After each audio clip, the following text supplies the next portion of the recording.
ಎಲ್ಲರಿಗೂ ನಮಸ್ಕಾರ. ಗೀತಾ ಅಡುಗೆ ಮನೆಗೆ ಸ್ವಾಗತ. ಇವತ್ತು ನಾನು ಆ್ಯಪಲ್ ಕೇಕ್ ಮಾಡ್ತಿದ್ದೀನಿ. ಹೇಗೆ ಮಾಡೋದು ಅಂತ ನೋಡೋಣ ಬನ್ನಿ. 4 ಚಮಚ ಸಕ್ಕರೆ,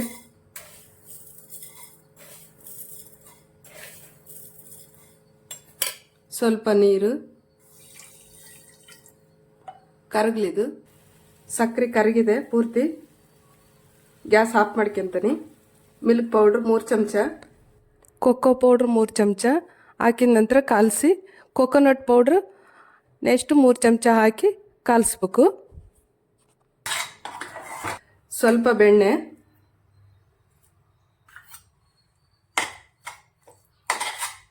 $250 ಗ್ರಾಮ್ ಪ್ಲೈನ್ ಕೇಕ್ ತಗೊಂಡಿನಿ. ನೀಟಾಗಿ ಮಿಕ್ಸ್ ಮಾಡೋಣ. ಎಲ್ಲ ಮಿಕ್ಸ್ ಮಾಡ್ಕೊಂಡೆ ನೀಟಾಗಿ. ಇವಾಗ ಉಂಡೆ ಕಟ್ತೀನಿ.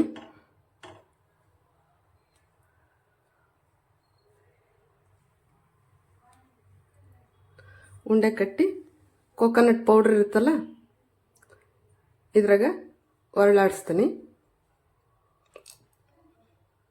ಆಪಲ್ ಕೇಕ್ ಹೇಗೆ ಮಾಡಿದಂತ ನೋಡಿದ್ರಲ್ಲ, ನೋಡಿ ಎಷ್ಟು ಚೆನ್ನಾಗಿ ಬಂದಿದ್ದಾವೆ. ಬೇಕ್ರಿಗೆ ಹೋಗೋದ ಬೇಡ, ಮನೆಯಲ್ಲೇ ಫ್ರೆಶ್ ಆಗಿ ಮಾಡ್ಕೊಂಡು ತಿನ್ಬೋದು. ಈ ವಿಡಿಯೋ ಇಷ್ಟ ಆದಲ್ಲಿ ಲೈಕ್ ಮಾಡಿ, ಶೇರ್ ಮಾಡಿ, ಸಬ್ಸ್ಕ್ರೈಬ್ ಮಾಡಿ. ನಮಸ್ಕಾರ.